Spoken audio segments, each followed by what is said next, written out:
Hmm? What? What?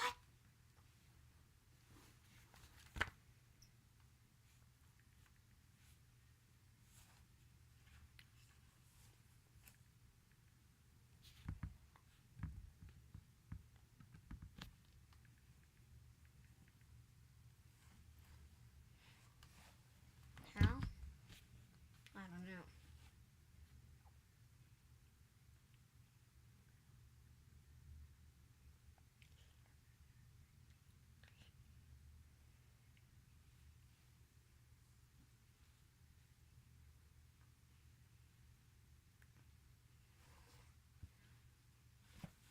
Oh.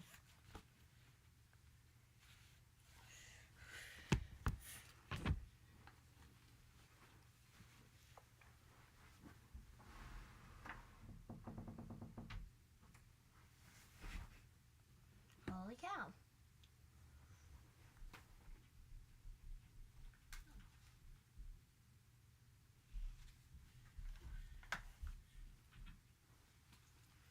Alright. Okay. Let's go. Okay. Let's do this.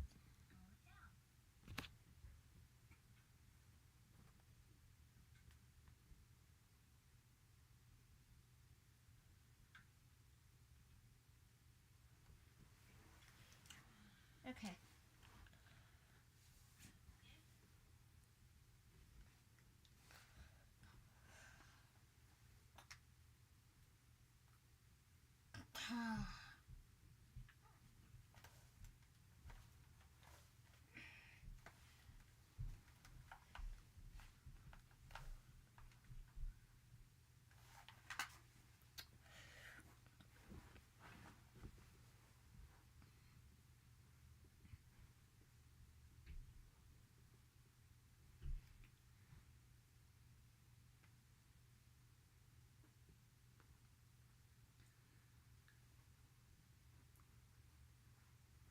Okay. Okay.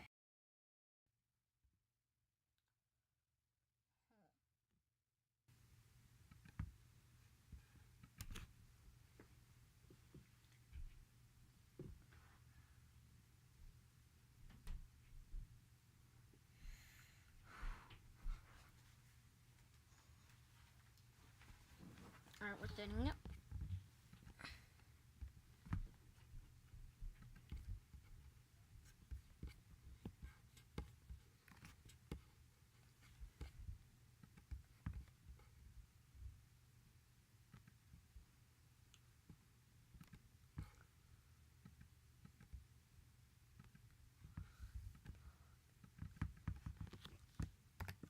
Alright, let's grab this sub. I'm gonna go put this in scene 4.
your favorite character?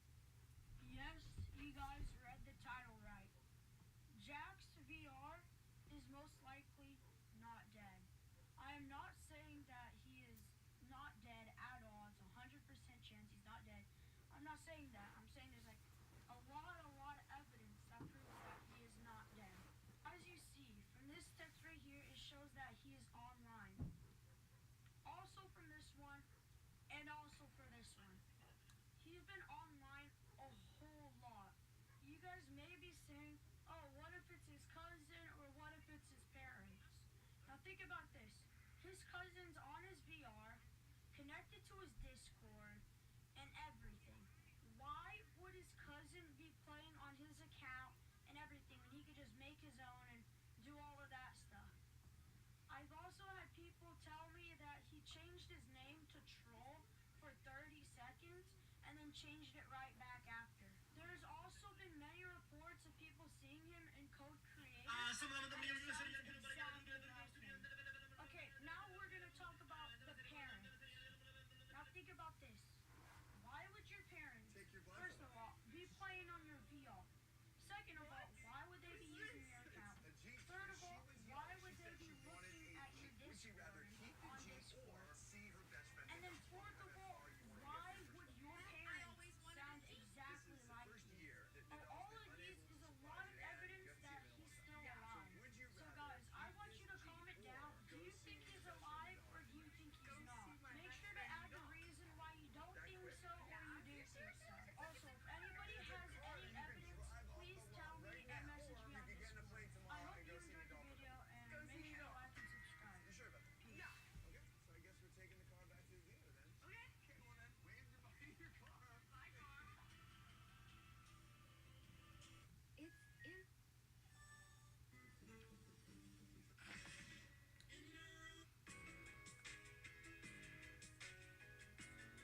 Did you know that if you just keep saying water, it looks like you know the lyrics? Water, water, water, water. Yeah, you know that.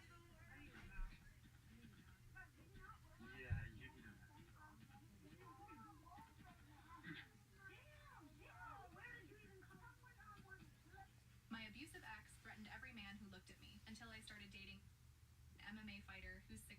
My name is Madison, and I'm 27 years old. 3 years ago, I finally left Derek after 4 years of the worst relationship of my life. But leaving him didn't mean he left me alone. The threat started the day after I moved out. I was at Target, just trying to buy some basic things for my new apartment, when this guy around my age smiled at me in the cleaning supplies aisle. Just a friendly smile, nothing weird. I smiled back because that's what normal people do. 2 hours later, Derek showed up at my new place. I still don't know how he found my address. He banged on the door so hard I thought he'd break it down. I saw you at Target, he screamed through the door. I saw that guy looking at you. You think you can just move on? You think I'm going to let some random guy think he has a chance with you? I called the cops. They came. They talked to him. He was calm by then. All smiles and apologies. Said it was a misunderstanding. Said we'd just broken up and emotions were high. Go. Officers Water, basically water, told us water. to move on with our lives. That was the first time. The second time was at a car wash. With me while making my latte. Derek was somehow there, sitting in the corner. I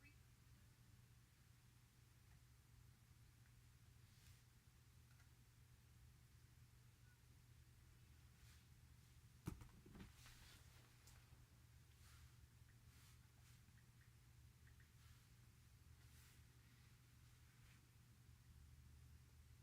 The barista.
I'd rather just copy and paste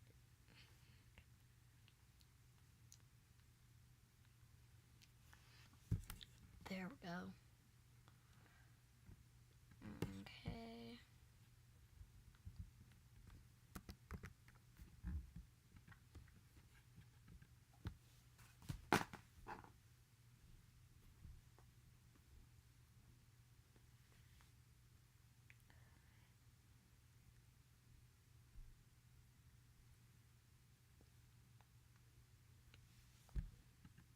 Alright, now I got the link.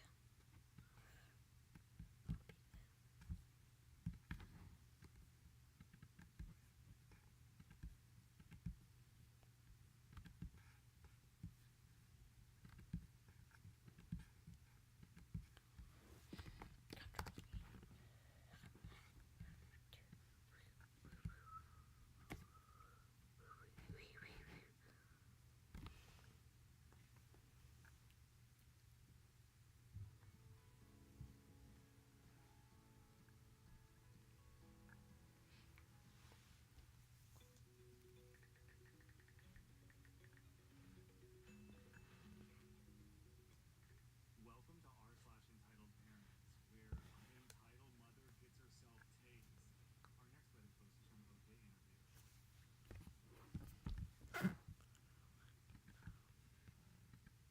What's the most extreme way your parents kept things fair? My parents forced me and my sisters to physically experience each other's pain because they believed triplets should remain perfectly equal in all things, including suffering. Dad built torture devices in our basement designed to inflict precise amounts of pain to match whatever injury one of us sustained. Mom kept detailed logs of every scrape and bruise we'd experienced since birth to ensure the suffering was distributed equally. When Annabelle broke her arm falling off her bike at age 7, Dad held Jane and me down while Mom snapped wooden rulers against our forearms until we screamed at the same pitch as Annabelle had. When Jane needed dental surgery, Annabelle and I were strapped to chairs while Dad extracted one healthy tooth from each of us without anesthesia. Equal pain, equal bond, he'd chant while we sobbed. They homeschooled us after teachers started asking about eliminating any chance of outside intervention. They vomited the same number of times. When Annabelle got migraines, Jane and I had to stare into strobe lights while listening to deafening sounds until we collapsed. Our parents documented everything with photos and videos, proud of their innovative parenting that would guarantee we stayed bonded forever. They convinced us that without this shared suffering, we'd grow apart and die alone like the separated triplets in their fake case studies. We tried to escape when we turned 15. Jane had been secretly saving money from selling handmade jewelry online, and we planned to run away together. But our parents had installed trackers in our shoes and caught us at the bus station. The punishment was severe. They made us hold hot coals until our palms matched the blisters on Jane's hands from when they'd caught her. After that, they withdrew us from even online activities and monitored us constantly. We tried telling a delivery driver we needed help, but Mom intercepted and convinced him we were mentally ill triplets who shared delusions. He left thinking he'd witnessed a sad medical condition. When we were 17, Annabelle got pregnant after our parents forced her to attend a religious youth camp to socialize normally for a week. She hid it for months, terrified of what the equality punishment would be. But when Mom found the pregnancy test, she wasn't angry about the pregnancy itself. She was excited about the challenge. This is the ultimate test of your bond, she said. All three of you will experience motherhood together. She started researching how to simulate every aspect of pregnancy on Jane and me, from morning sickness to weight gain. They force-fed us hormones that made us nauseated and gain weight. They attached weighted bags to our stomachs that grew heavier each month to match Annabelle's belly. When Annabelle felt the baby kick, they used electrical pulses to make our abdomen spasm. We begged them to let us leave, to get Annabelle proper prenatal care, but they said the local midwife who'd agreed to help was all we needed. This midwife was another extremist who believed in alternative birth experiences and saw nothing wrong with our parents' plan for synchronized labor. Dad spent months constructing a machine that would replicate labor contractions using electrical muscle stimulation and hydraulic pressure. He tested it on animals first, making me watch as he forced pigs to experience simulated birth pains until they passed out. Mom interviewed dozens of mothers about their labor experiences, creating a minute-by-minute pain schedule she'd follow during Annabelle's delivery. They cleared out the garage and set up 3 medical beds side by side, one for Annabelle to actually give birth, and 2 equipped with Dad's torture devices for Jane and me. 3 days ago, Annabelle went into labor. Our parents' faces lit up with excitement as they herded us all toward the garage. "This is it, girls," Mom said. "The ultimate test of your bond." They strapped Jane and me onto our tables while the midwife tended to Annabelle. Dad connected electrodes all over our bodies and showed us the remote that would control our pain levels. "Remember," he said, "you need to dilate together, crown together, push together. Perfect synchronization, or we start over." Annabelle's first real contraction hit, and Dad pressed the button on his machine. The pain that shot through my abdomen was unlike anything I'd ever experienced. A crushing, twisting agony that made me scream until my throat burned. Through tears, I could see Jane convulsing on her table while Annabelle moaned through her actual contraction. Mom clapped her hands. "Perfect. That was beautifully synchronized." The contraction ended and we all gasped for air. Hours of agony passed with each contraction perfectly matched across all 3 of us. Then the midwife checked Annabelle, and her face went pale. "The baby is breech," she said. "We need to get her to a hospital for a C-section, or both mother and baby could die." Mom and Dad exchanged looks of horror, but not for the reason I expected. "A C-section?" Mom said. "But but we don't have the equipment to perform surgery on all three. Dad was already moving toward his tool cabinet. We do have scalpels. If one gets cut open, they all get cut open. He pulled out 3 identical blades and handed 2 to Mom. We'll have to do it ourselves. Equal cuts, equal depth, the only way to maintain balance. Dad's hand shook as he held the scalpel above my stomach, and I could see sweat dripping down his face while he tried to steady his grip. He'd cut up dead pigs and rabbits in the basement, but never actual human skin, and his fingers kept twitching like he was having second thoughts about slicing into his own daughter. Mom took her position next to Jane's table with her blade ready, while the midwife just stood there frozen between all 3 of us, watching Annabelle writhe and moan through another contraction. The midwife suddenly cleared her throat and said she needed to check Annabelle's dilation one more time before anybody did any cutting, because the baby's position might have changed. Dad paused with the scalpel still hovering over my skin, and I could feel the cold metal almost touching me, while he looked at the midwife with this confused expression, like he hadn't considered that the baby actually needed to survive this whole thing. The midwife bent down between Annabelle's legs to examine her, and that's when I felt the electrode on my shoulder starting to slip from all the sweat pouring off me. I shifted just a tiny bit to make it fall off completely, and the machine started beeping this loud alarm that made Dad curse and drop the scalpel onto the metal tray with a clatter. He rushed over to the machine, muttering about cheap adhesive while trying to stick the electrode back on my skin, but it wouldn't stay because I was so wet with sweat. Those few seconds while he fumbled with the wires gave me just enough time to catch the midwife's eye, and I mouthed the words, "She'll die," while nodding toward Annabelle, who was getting paler by the minute. The midwife's face went white, and I saw real fear flash across her eyes, like she was finally understanding that this wasn't just some alternative birthing experience, but actual torture that could kill my sister and her baby. She stood up fast and announced that Annabelle was losing too much blood internally, and the baby's heart rate was dropping to dangerous levels that meant they both could die if we didn't get to a hospital immediately. Mom's excited expression faltered, and she lowered her scalpel because even in her twisted mind, a dead grandchild wasn't part of the perfect equality plan she'd been dreaming about for months. Dad started arguing with Mom about whether they should continue or stop, while the midwife leaned close to Annabelle, and I heard her whisper for her to scream louder to cover any other sounds that might happen. Annabelle let out this horrible wail that echoed off the garage walls, and I saw the midwife's hand moving slowly toward her pocket, where the outline of her phone was visible through the thin fabric. Dad got frustrated with their arguing and decided to restart the whole synchronization process by turning off the machine completely so he could recalibrate all the settings from scratch. The sudden quiet after all that electrical humming felt strange, and in that moment of silence, I twisted my wrist hard against the leather strap, using a trick I'd figured out during past punishments. My thumb bone made this sick popping sound as it slipped out of the joint and the pain shot up my arm, but I dislocated it enough times before to know how to do it quietly. Mom heard the crack though and whipped around to look at me with fury in her eyes before she slapped me hard across the face for trying to escape. The midwife yelled that the baby was coming out feet first, which meant Annabelle needed surgery right now, or they'd both die from complications. While everyone was focused on Annabelle's screaming, I spotted something under the medical tray near the midwife, and my heart nearly stopped when I realized it was her phone screen showing an active 911 call that had been running for 2 whole minutes already. The midwife kept talking loudly about medical terms like breech presentation and uterine rupture and fetal distress, making sure whoever was listening on the other end heard everything about 3 teenage girls being tortured in a garage. Dad finally got his machine working again and grabbed the control dial with this determined look on his face before cranking the power up higher than he'd ever set it before. The midwife seems to be playing a deeper game here than just going along with this nightmare. I wonder if she knew all along what she was walking into and came prepared. That hidden phone call running for 2 whole minutes while she loudly electricity shot through my body and Jane's at the same time, making us both scream so loud that our voices mixed with Annabelle's real labor cries into this horrible chorus of pain. Mom actually clapped her hands together and started taking notes in her journal about what she called the beautiful harmony of our shared suffering, while tears streamed down all our faces. The contractions kept coming faster now, and each time Dad would match them with electrical pulses that made my muscles seize up so hard I thought my bones might break from the tension. Jane was convulsing on her table, and I could see blood where the straps had cut into her wrists from all the thrashing, while Annabelle kept pushing, even though the baby was stuck in the wrong position. The midwife kept up her loud medical commentary about hemorrhaging and oxygen deprivation, while secretly making sure that phones stayed connected to emergency services without my parents noticing. Dad adjusted more dials on his machine, trying to perfect the synchronization between our screams like he was conducting some sick orchestra of his daughter's agony. Something cut through the pain, a sound that wasn't our screaming or the machine's humming. It started faint but grew louder, that wailing sound I'd only heard on TV shows, and Dad's hand froze on the control dial as his face went completely white. The sirens were getting closer, coming up our long driveway, and Dad dropped the scalpel he'd been holding so it clattered on the concrete floor. He started yelling at Mom to grab the cameras and hide the notebooks, but she was still bent over her journal writing about our synchronized breathing patterns. The midwife's face stayed calm while she moved toward the side door, and I heard the soft click of the lock turning. Cars screeched to a stop right outside the garage, and someone pounded on the main door so hard the whole wall shook. Dad grabbed the handles of my table and started pushing it toward the basement stairs, but Jane thrashed against her straps, making the wheels lock up. The garage door flew open, and a man in a sheriff's uniform burst in with 3 deputies behind him, all their hands hovering near their guns. Dad let go of my table and started talking fast about how this was a private medical procedure, and they had no right to be here without a warrant. Sheriff Allred took one look at me, and Jane strapped down with wires attached all over our bodies, and Annabelle bleeding on the birthing bed. He grabbed his radio and called for multiple ambulances while telling Dad to step away from the machines immediately. Dad's eyes went wild, and he lunged for the power switch to destroy everything, but a deputy tackled him hard into the concrete. Mom started screaming about our rare genetic condition that required synchronized experiences and how they were interrupting critical medical care. The midwife suddenly became the most helpful person in the room, telling the sheriff that Annabelle needed immediate transport for emergency surgery or she'd bleed out. She handed over her medical bag and mentioned quietly that she had recordings of everything the parents had planned to do to us. More people rushed into the garage, and paramedics started carefully pulling the electrodes off my skin, while another team worked on getting Annabelle Annabelle stable enough to move. The lead paramedic's face got darker with each burn mark he found on my arms and chest, and he documented everything with a camera while removing the wires. They lifted Annabelle onto a stretcher first, with a midwife climbing into the ambulance beside her, now claiming she'd been forced to participate and was terrified for her own safety. Jane and I got loaded into a second ambulance, and through the back windows I could see Dad face down on the ground with his hands cuffed behind him, still shouting about his constitutional rights. The ride to the hospital felt like lying after years of never leaving our property, the trees and buildings rushing past the windows while the paramedic kept checking my vitals. At the hospital, everything moved so fast, with Annabelle getting wheeled straight to surgery, while Jane and I got taken to separate rooms in the emergency department. A doctor named Julia Abernathy took over Annabelle's case and promised she'd do everything possible to save both her and the baby. For the first time in our lives, we were in different rooms, Jane somewhere down the hall while nurses cleaned the burns on my skin and asked me questions I didn't know how to answer. They wanted to know my medical history, but all I could tell them was what Mom had written in her notebooks about our synchronized injuries. A nurse held my hand when I started shaking and told me I was safe now, that nobody would hurt me anymore, but I couldn't stop listening for Jane's voice through the walls. Hours passed with doctors coming in and out, taking pictures of every scar and burn, asking about the machines and the basement and how long this had been happening. I told them about the tooth extractions when we were 8 and the hot coals when we were 15, and they wrote everything down with these horrified looks they tried to hide. Someone brought me real food from the cafeteria, not the measured portions Mom always gave us to keep our weights identical, and I ate until my stomach hurt from being so full. Through the window I could see news vans pulling up outside and nurses whispering about the torture house story that was already spreading online. A social worker arrived and started explaining about protective custody and emergency housing, using words like trauma and recovery that felt too big for what had happened to us. She said they'd found dozens of hard drives at our house with years of videos showing everything our parents had done, evidence that would put them away for a long time. The sheriff came by to check on us and said Dad was in custody and Mom was evaluated at a psychiatric facility, that they couldn't hurt us anymore, but all I could think about was Annabelle in surgery and whether her baby would survive after everything Dad's machine had done during the labor. Dr. Abernathy finally came out after what felt like days to tell us the baby was alive but tiny, in the intensive care unit, and Annabelle had lost a lot of blood but would recover. The social worker showed up less than an hour later with a camera and a clipboard full of forms. Mariam Ahmed had kind eyes, but her hands shook when she saw the burns on my arms from the electrodes. She took pictures of every mark on my body while asking me to turn this way and that under the bright hospital lights. She wanted to know if there were more machines at the house that could hurt other kids, and I told her about the basement full of Dad's devices. She wrote down everything I said about the tooth pliers and the hot coal holders and the strobe light helmets he'd built over the years. A nurse brought in consent forms for Annabelle's surgery since we were all 18 now, and I had to be her emergency contact. My hand cramped trying to sign my name because I'd never signed anything official before. Dr. Abernathy came to explain that she'd do everything possible to save both Annabelle and the baby, but the surgery would be risky after everything Annabelle had been through. Mariam took Jane to a different room for her interview, while explaining that our statements had to be separate for legal reasons. Being apart from Jane felt wrong after 18 years of doing everything together, but I understood why they needed independent stories. I sat alone in my hospital room listening to the beeping machines and waiting for someone to tell me what would happen next. Sheriff Allred came back to update us that Dad was locked up at the county jail, and Mom was at the psychiatric hospital for evaluation. He said our house was now a crime scene with yellow tape everywhere, and asked if we had anywhere else to go. I couldn't answer because we'd never been anywhere else except that house. The sheriff said not to worry, and that social services would figure something out for us. Hours dragged by with nurses checking on me and bringing food I couldn't eat because my stomach was in knots worrying about Annabelle. Finally, Dr. Abernathy came out of surgery looking tired but relieved. She said the baby was alive but tiny and needed intensive care, while Annabelle had lost a lot of blood but would make it. My legs gave out from relief, and a nurse caught me before I hit the floor and helped me into a chair. The next morning, a woman in a suit showed up saying she was Assistant District Attorney Sierra Valentine. She had a list of charges against our parents that included child abuse and torture and attempted murder. She explained each charge and what evidence they had from the house, including all of Mom's notebooks documenting years of torture. Sierra said the case was strong, with the videos and photos our parents had taken being the main evidence against them. A man named Hiram Ainsworth arrived to do what he called a crisis evaluation and found Jane hyperventilating in her room. He taught us breathing exercises to calm down and said we'd need lots of therapy, but first we had to feel safe. He gave us each a card with his number and said to call anytime we felt scared or confused about what was happening. The midwife was at the police station giving her statement, and the detective told us she admitted to knowing about the alternative birthing plans. She said she believed in natural birth experiences but never expected our parents to try surgery on us. The prosecutor offered her a deal to testify against our parents in exchange for a lighter sentence since she'd called 911. Child Protective Services filed emergency paperwork to put us in protective custody even though we were technically adults. They said our isolation and lack of basic life skills meant we needed protection while they found us somewhere safe to live. We got moved to a secure part of the hospital where visitors had to be approved and security guards stood outside our doors. There's something oddly convenient about how the midwife transforms from accomplice to key witness the moment those sirens show up. She hands over recordings she just happened to make, claims she was forced. By afternoon, reporters were calling the hospital asking about the triplet torture case and trying to get interviews. Mariam explained we didn't have to talk to anyone from the media and helped us understand our rights. Hospital security started checking everyone who came to our floor and turned away 3 different news crews who tried to sneak in dressed as medical staff. The head nurse moved us to rooms without our names on the doors and gave us fake patient numbers to protect our privacy. I watched the news on the tiny hospital TV and saw our house on the screen with police cars everywhere. The reporter called it a house of horrors and said neighbors were shocked because they never knew we existed. They interviewed someone from the religious camp where Annabelle got pregnant, who said she seemed shy but normal. The news kept showing the same photo of our parents from their driver's licenses and calling them monsters. Mariam turned off the TV and said we didn't need to watch that stuff right now. She brought us books and puzzles to keep our minds busy while we waited to find out what would happen next. Jane started crying when she realized we'd never go back to that house even though it was the only home we'd ever known. I held her hand while she sobbed about not knowing how to live in the real world. The therapist came back to check on us and said feeling lost was normal after what we'd been through. He promised things would get easier once we had time to adjust and learn how to be regular people. That night, I couldn't sleep thinking about Annabelle's baby fighting to survive in an incubator down the hall. The next morning, Miriam came to tell us Mom's bail hearing was happening that afternoon, and we could watch on a video link if we wanted. Jane grabbed my hand so tight it hurt while we watched Mom stand in front of the judge in an orange jumpsuit. She kept saying she needed to be released to take care of us since we couldn't function without her guidance. The prosecutor stood up and played the 911 call right there in the courtroom. Everyone heard the midwife describing 3 teenage girls being tortured, while Mom screamed in the background about maintaining equality. The judge's face got harder with each second of audio. He set bail at $2 million